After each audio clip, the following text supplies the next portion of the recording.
تو ہم فزیولوجی دیکھ کر کہ ان کا برین جو ہے وہ اس سٹیج پر ہے، ان کے پاس اتنا نالج ہے، اور ہم ان کو یہ جو ہے وہ انڈرسٹینڈنگ یا اس قسم کی ریکوائرمنٹ ان کو دیں گے تو یہ ادارے کی بہتری کے لیے کام کر سکیں گے۔ اسی طرح 25 سے 30 کی ایج میں جب وہ لوگ تھوڑے ایکسپیرینسڈ ہو جاتے ہیں، نالج کے ساتھ ساتھ تجربہ بھی آ جاتا ہے، تو اب ان کو ادارے میں کون سا کام دیا جائے کہ یہ زیادہ بہتر انداز میں ادارے کے لیے کام کر سکیں۔ تو جتنی بہتر کسی بھی آرگنائزیشن میں جو وہاں پر موجود امپلائی ہیں ان کی فزیولوجی کو، ان کے برین کو سمجھا جائے گا، اور اس برین کو سمجھ کے ان کی جو ڈفرینٹ فزیولوجیکل سٹیجز ہیں کہ یہ 20 سے 25 میں ان کا برین اتنا ڈیولپ کر گیا، اتنا نالج ہے، تو یہ ڈیوٹیز سر انجام دے سکتے ہیں۔ یہ نالج کے ساتھ ساتھ طالب علموں کو جو ہے وہ سمجھانا، ان کو پڑھانا، ان کی بیہیویئر موڈیفیکیشن اتنی کر سکتے ہیں، کیونکہ ابھی وہ خود بھی کئی چیزیں لرن کر رہے ہوتے ہیں۔ 25 سے 30 میں ابھی ہمارے پاس سینئر سٹاف ہو گیا ہے، تو یہ چیزیں یہ لرن کر چکے ہیں، تو یہ زیادہ بہتر جو ہے اب طالب علموں کی بیہیویئر موڈیفیکیشن یا ٹیچنگ کے کام میں یا اپلائیڈ وے میں زیادہ طالب علموں کو پڑھا سکتے ہیں۔ پھر یہ کہ ہم ان کو ارلی یعنی جونیئر کلاسز دیں یا ان کو سینئر کلاسز دیں۔ ارلی جو ابھی ہمارے پاس سٹاف آتا ہے ان کو ہم ابھی جونیئر کلاسز پڑھانے کے لیے دیتے ہیں کہ وہ خود بھی سیکھ رہے ہوتے ہیں، ان کا برین جو ہے ابھی فزیولوجیکلی اتنا سٹرونگ نہیں ہے کہ وہ بہت ساری پریکٹیکل فیلڈز کو سمجھ سکے۔ تو اس کو ہم فزیولوجی کہتے ہیں کہ ہم آرگنائزیشنل سائیکالوجی کے مطابق اگر ہم یہ چاہتے ہیں کہ ادارے میں جو امپلائیز ہیں یا جو ٹیچرز ہیں جو کہ وہاں پر اپوائنٹ ہو گئے ہیں ان سے بہتر کام لیں، تو ان کی ایج، ان کی برین کی گروتھ اور ان کی باڈی فزیولوجی اور ان کی انڈرسٹینڈنگ کو سمجھتے ہوئے اگر کام دیں گے تو وہ جوں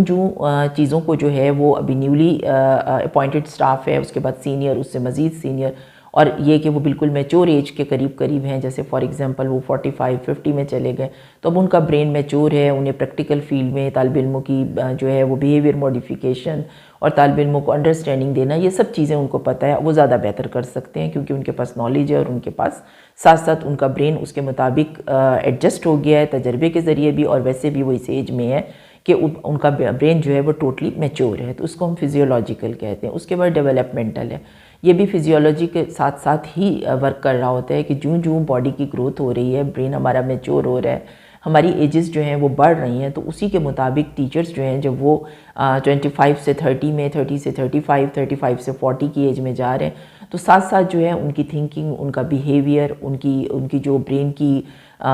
میچورٹی ہے وہ بڑھتی چلی جاتی ہے، اور اسی حساب سے وہ زیادہ بہتر طالب علموں کو پڑھا بھی سکتے ہیں، سمجھا بھی سکتے ہیں، اپنے جو ٹیچنگ میتھڈز ہیں ان کو نئے انداز میں ری فریم کر کے، یعنی ایک تو ہوتا ہے کہ ٹیچنگ میتھڈ کو سٹارٹ میں بالکل سمجھنا اور اسی کے مطابق پڑھانا، پھر اس ٹیچنگ میتھڈ میں اپنے تجربے کے ذریعے کئی چیزیں ایڈ کر کے اس کو مزید بہتر بنانا کہ اس قسم کی انوائرمنٹ ہے، اس قسم کے اسٹوڈنٹ ہیں، یہ ان کی ایج ہے، ہم نے انہیں آرٹس پڑھانی ہے، سائنس پڑھانی ہے، تو اب یہ موڈیفیکیشنز جو ہیں جو ٹیچرز ہیں وہ میچور ہوتے جاتے ہیں، تو وہ ان ٹیچنگ میتھڈز کو سچویشن کے حساب سے استعمال کرنا جان جاتے ہیں، تو اس کو ہم کہتے ہیں فزیولوجیکل اور ڈیولپمنٹل اسپیکٹ، یعنی آرگنائزیشنل سائیکالوجی جو عمر کے ساتھ میچورٹی ہے اور اس میچورٹی کے ساتھ آنے والے تجربے اور سمجھ ہے، ان سب چیزوں کو ڈیل کر کے جو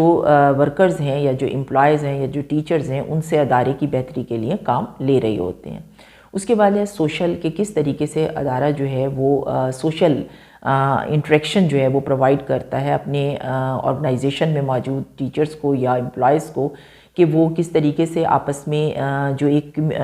کمیونیکیشن گیپ ہے اس کو ختم کریں، مختلف میٹنگز ہوں، کانفرنسز ہوں، سیمینار ہوں، جس میں ٹیچرز کو جو ہے وہ نئے پڑھانے کے طریقے بتائے جائیں، ان کو اپنے اوپر جو ان کی فزیولوجی ہے اور جو ان کی ڈیولپمنٹ ہو رہی ہے ایج کے ساتھ ساتھ، ان چیزوں کو کنٹرول کرنا، ان کو سمجھنا اور نئے طریقوں کو اپلائی کرنے کے انداز بھی سوشلی بتائے جائیں، اور ان کی سوشل انٹریکشن آپس میں ہو تاکہ وہ ایک دوسرے سے بھی بہت سی پازیٹیو چیزیں سیکھ سکیں، جو کہ ایک دوسرے کے تجربات ہیں وہ بتا سکیں، اور اپنی کلاسز یا اپنے ادارے میں آنے والے پرابلمز کو ایک دوسرے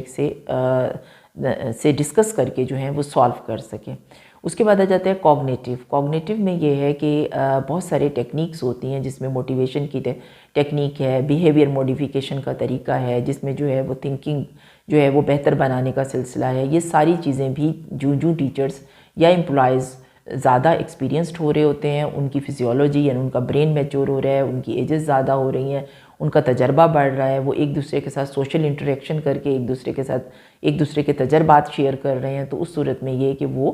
موٹیویشن کے بھی کہ وہ کس طریقے سے اپنے اسٹوڈنٹ کو موٹیویٹ کر کے پڑھا سکتے ہیں، یا وہ اپنے ادارے میں جو سینئر سٹاف ہے وہ جونیئر سٹاف کو موٹیویٹ کر کے زیادہ بہتر رزلٹ لے سکتا ہے، یا پرنسپل کس طریقے سے اپنے ادارے کے افراد کو موٹیویٹ کر سکتا ہے. تو یہ سب کا سب جو ہے وہ آرگنائزیشنل سائیکالوجی میں شامل ہوتا ہے. اور آرگنائزیشنل سائیکالوجی ہے جو فزیولوجی کو بھی ڈیل کرتی ہے، جو ڈیولپمنٹل سٹیجز کو بھی ڈیل کر رہی ہوتی ہے، جو کہ سوشل انٹریکشنز کو بھی ڈیل کر رہی ہوتی ہے، جو کہ کوگنیشنز کو بھی ڈیل کر رہی ہوتی ہے. اور یہ ورک پلیس پہ موجود امپلائز کے جو ٹیچرز کے اس قسم کے سلسلے ہیں جو کہ ادارے کی بہتری کی طرف انہیں لے کر جا سکتے ہیں اور مسائل کو کم کرنے میں اور ادارے کی امپروومنٹ کے لیے کام آتے ہیں، تو اس کو ہم آرگنائزیشنل سائیکالوجی کہتے ہیں. Thank you.